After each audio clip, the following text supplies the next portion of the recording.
મારી મમ્મી. બા કે તો સારું લાગે છે. આ તો જાંબુ છે ને પેલા. હા, આને જાંબુ કહેવાય. આ છે ને હમણાં વાડીએ ગઈ હતી ને મેં કીધું લાવ થોડાક લેતી જાઉં ખાવ. તમે વાડીએ જવાનું તો મૂકવાના જ નથી નહીં મમ્મી? એ અમારો જન્મ જ છે ને એવી રીતે થયો હોય. અમને વાડી વગર ગમે ને વાડીને અમારા વગર ન ગમે. પણ બેટા તું કેમ છે? મજામાં તો છે ને? સાચું કહો ને મમ્મી, તો મને જરાય સારું નથી. કહું થયું કેવા ઘરમાં તમે મારા લગ્ન કરાવ્યા છે અને કોની સાથે કરાવ્યા? હાવ કોની સાથે કરાવ્યા? કેવા ઘરમાં કરાવ્યા?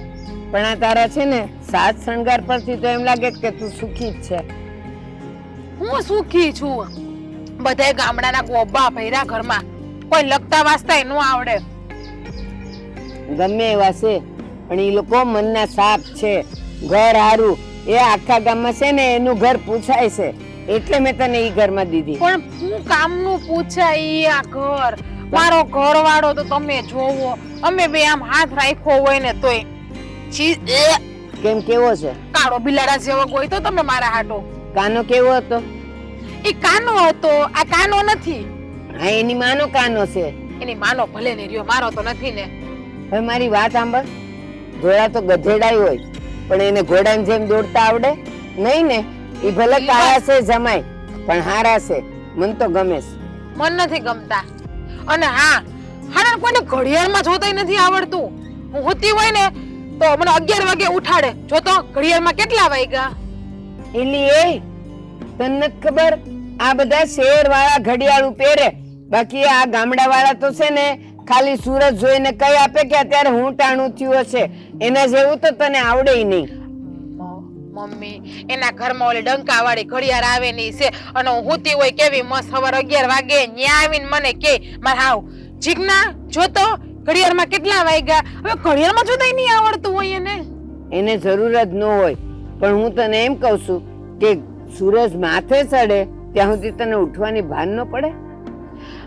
મમ્મી, તમને ખબર છે કે રાત્રે હું મારા ઇન્સ્ટાગ્રામમાં મારા ગ્રુપમાં મારા મિત્રો સાથે વાત કરતી હોય 2-3 વાગ્યા સુધી, તો સવારે નીંદર ના ઉડે મારી. કોણે તને પાણું મૂક્યું કે 2-3 વાગ્યા સુધી જાગ? તાણું થાય ત્યાં હુઈ ન જવાય? હવે તમે મને લેક્ચર ના આપો હા, ખાલી ખોટા. એટલે સમજી નહીં કા? એ હારું તમે નથી સમજતા ને, એ જ હારું છે મારા માટે તો. પણ હું તને એમ જ કહું છું કે જે ઘરમાં મેં તને પરણાવી છે ને, હાથ વાર જોઈને પરણાવીશ. એ આખા આજુબાજુના ગામ વાળા પંથક વાળા એના ઘરના વખાણ કરે. અને જો કાળા ધોળા તો ભગવાને બનાવ્યા છે, એની સામે ન જોવાય. હા, ગામડાનું ગોબું છે, લખતા વાંચતા કઈ નથી આવડતું. આ મોબાઈલ માં તેને ખબર જ નથી પડતી. તો વધારે સારું ને. જો એ ભણેલો ગણેલા હોત ને જમાઈ તો પછી છે ને તારું ક્યાંય ન થાત. એટલે હું કઈ ખરાબ છું? મારું ક્યાંય ન થાય એમ નહીં. તમે તમારી દીકરીને આવું કે તમને શરમ નથી આવતી મમ્મી? તું મને કે શરમ આવે કે ન લાગે છે? મને ભલે વાગે લે. અને તને છે ને બતાવીને પરણાવી હતી, એમને કઈ બંધમાં નથી પરણાવી કે તને ખબર ન પડે.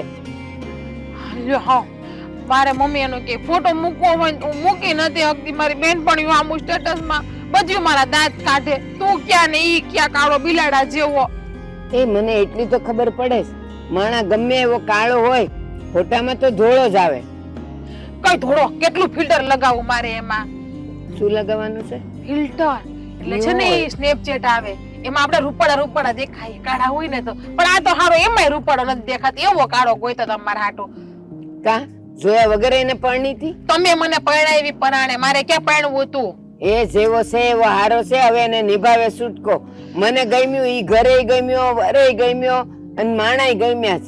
એટલે તારે હવે ત્યાં રહેવાનું છે, કાંઈ નાટક કર્યા વગર. જો એ છે ને મમ્મી, મારી જેમ મારા લેવલમાં મારા સ્ટેટસમાં થઈ જશે ને તો હું એની ભેગી રહીશ. બાકી હું શહેરમાં વહી જઈશ અને નોકરી કરીને મસ્ત મજાની એકલી રહીશ.